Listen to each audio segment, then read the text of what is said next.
Let's take a look at some Australian assets are tracking, particularly bonds, where we're anticipating Australian bond sales to hit new highs this year. We're already at a year-to-date record, up about 1% in 2025 to 184 billion US dollars. Australia, of course, one of the few countries with a AAA rating. We've seen Asian investors particularly boosting their Australia-denominated allocation as well. So a bit of strength there for the bond market. Stocks are a little bit flat here in Australia right now. That's really an idiosyncratic story to do with CSL, the pharmaceutical company. We'll unpack that a little bit for you later on. But for now, we want to turn our focus to AI and a company that's seeking to change how governments and enterprises accelerate acquisition and contracting decisions. And joining us here in the studio, we have a double header for you. The former Australian Prime Minister Malcolm Turnbull, who's joining us alongside Rohirrim's newly formed International Advisory Board. And with us is the CEO of Rohirrim, Stephen Aberle. Stephen, I just want to pick up with you. Can you just, in a nutshell, tell us about your business, give us an example of the use of your technology? Yeah, thank you. And it's an honor to be here, Paul. So we exist really to build technology that provides acquisition power to America and its allies to ensure deterrence is really the core of exactly what we do. We have technology that's deployed out to multiple U.S. government agencies that take the acquisition process from what is sometimes years and collapses that down to months, again, to close the capability gap and provide deterrence. So AI tools, however, often get criticised for not getting things 100% That's right. Now, you're dealing with pretty serious stuff here, defence, acquisition, that kind of thing. Do you have a human on the back end? There's always a human in control, really, especially when it comes to acquisition. But there are ways that you can utilize artificial intelligence.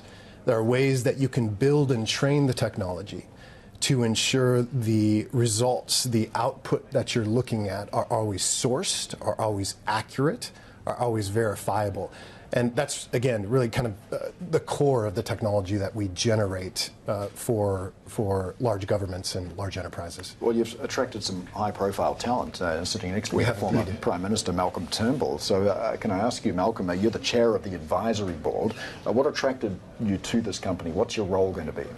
Well, I'm giving good advice, I hope, but I was very excited to get to know Steve and Rohirrim, and not simply because I'm a Lord of the Rings fan, but someone had to say it. Exactly, someone had to say it. But the reality is one of the biggest barriers for us, Australia, and our allies, including the US, to acquire the capabilities we need to deter our adversaries is the slow pace of acquisition. And, you know, this is not just anecdata. I mean, I obviously experienced this when I was in government, but our own audit office in Australia recently confirmed that of our 20 largest projects in defence, they were running on an average of 2 years late.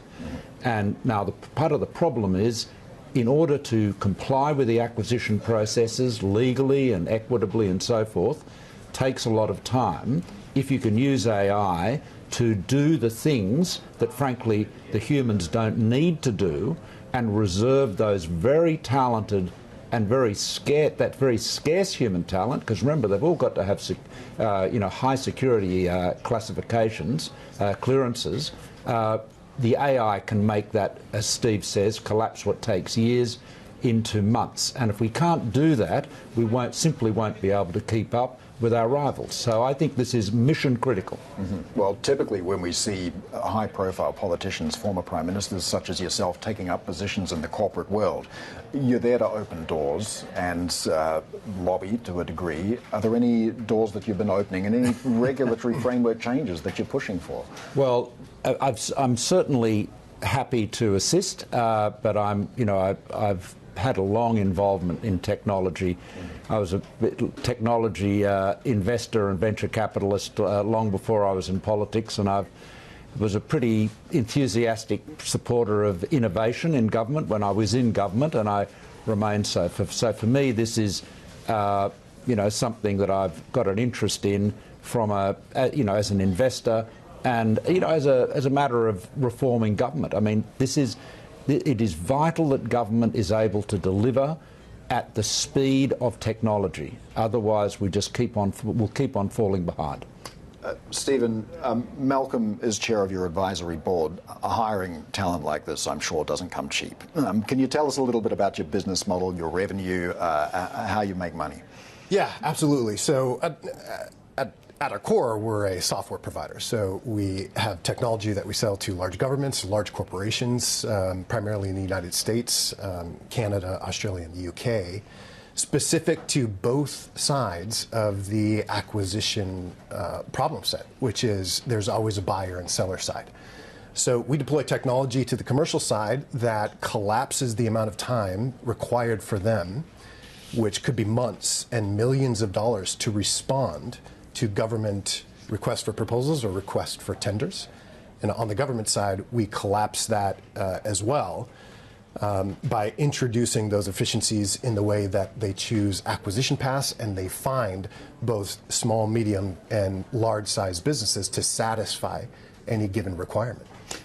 Around AI, there's also the question of what's known as the interpretability problem. I mean, Sure. OpenAI says it doesn't even understand how its own models work. That's correct. To what degree are you feeding defense data and contracts and policies into a black box? Are there any risks around this? Well, all of this is done, of course, in a sovereign way, right? So security is paramount, especially when you're dealing with classified intelligence agencies or any government agency, and that's no different here in Australia. But the technology that we have allows us, kind of in processes that we call unsupervised entailment theories, to understand exactly where this data came from, what is trusted, how can you trust it, what is the source of the data, and be able to track that all the way through the training process and then also all the way through the inference process to ensure, when it is generating probabilistic text, we get as close to deterministic as we can. Well, we're entering an era also of geopolitical tension. Sure. We're seeing a lot of countries at the moment promising to or increasing their defence spending, particularly allies, as you mentioned, who are your clients. To what degree is this providing more opportunities? So if you look at the Commonwealth procurement rule set, the laws and regulations that govern procurement and acquisition here in Australia, we're in an era that those rules and regulations never contemplated. They are 40 or 50 years old. And in the United States, Malcolm mentioned these auditor reports where, we're 2 years behind in certain programs. In the United States, we are building major programs in 8 to 11 year cycles, where our near-peer adversaries are iterating in 18 to 36 month cycles. And that's a significant problem.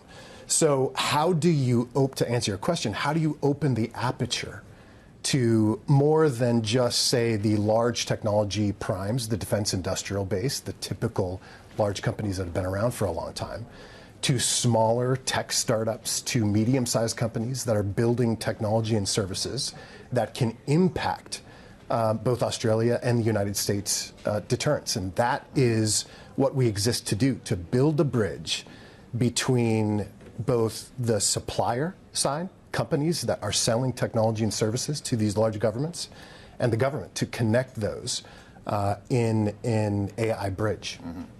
Mm-hmm. Malcolm, of course, I want to get your views on geopolitics as well, and I've no wish to reignite your conflict on X with President Trump, but he's meeting President Xi this week. Do you anticipate any developments in terms of a trade deal or any questions over this traditional strategic ambiguity when it comes to Taiwan? I can't imagine that the strategic ambiguity re-Taiwan will change. I mean, Donald Trump is much less forward-leaning on Taiwan than Joe Biden was. In fact, there was an interview with Bloomberg a couple of years ago now where he expressed great skepticism about the ability to defend Taiwan. So I think I suspect he will stay exactly where he is. In terms of will they get a deal done, well, we all hope so. The market hopes so. President Trump is flagging that he expects so. So, clearly it's in both countries' interests, the world's interest, that they come to a deal. Now, Donald Trump is highly transactional. He is a deal maker. He likes doing deals. He is absolutely not a warmonger. I mean, that is one thing. I know him well enough to know and talked about these issues with him long enough to know he's absolutely not a warmonger. Now, people might argue whether he's a good peacemaker or whether he's actually secured the peace agreements he claims, but he doesn't. He's essentially wants peace and stability and for everyone to make lots of money, including himself. So that's that should be music to the ears of Bloomberg's audience, and I think we all want to have peace, but it's peace through strength. And this gets back to the point Steve's made, that unless we have the ability to deter our adversaries so that when they sit back and say, can we use kinetic force to acquire this territory or force this issue, we've got to be able to put them in a position where they go, we can't be sure that we'll win, so let's just keep on, being peaceful. And that's what we want. All right, Malcolm Peace Turnbull. through strength. Thank you so much, Malcolm Turnbull, former Prime Minister of Australia, and Stephen Aberle, CEO of Rohirrim. And you can catch Australia Ahead every Tuesday. You can also tune in to the Bloomberg Australia podcast, which delves into the biggest stories shaping the country's role in global business. You can find that on Apple, Spotify, or Bloomberg.com.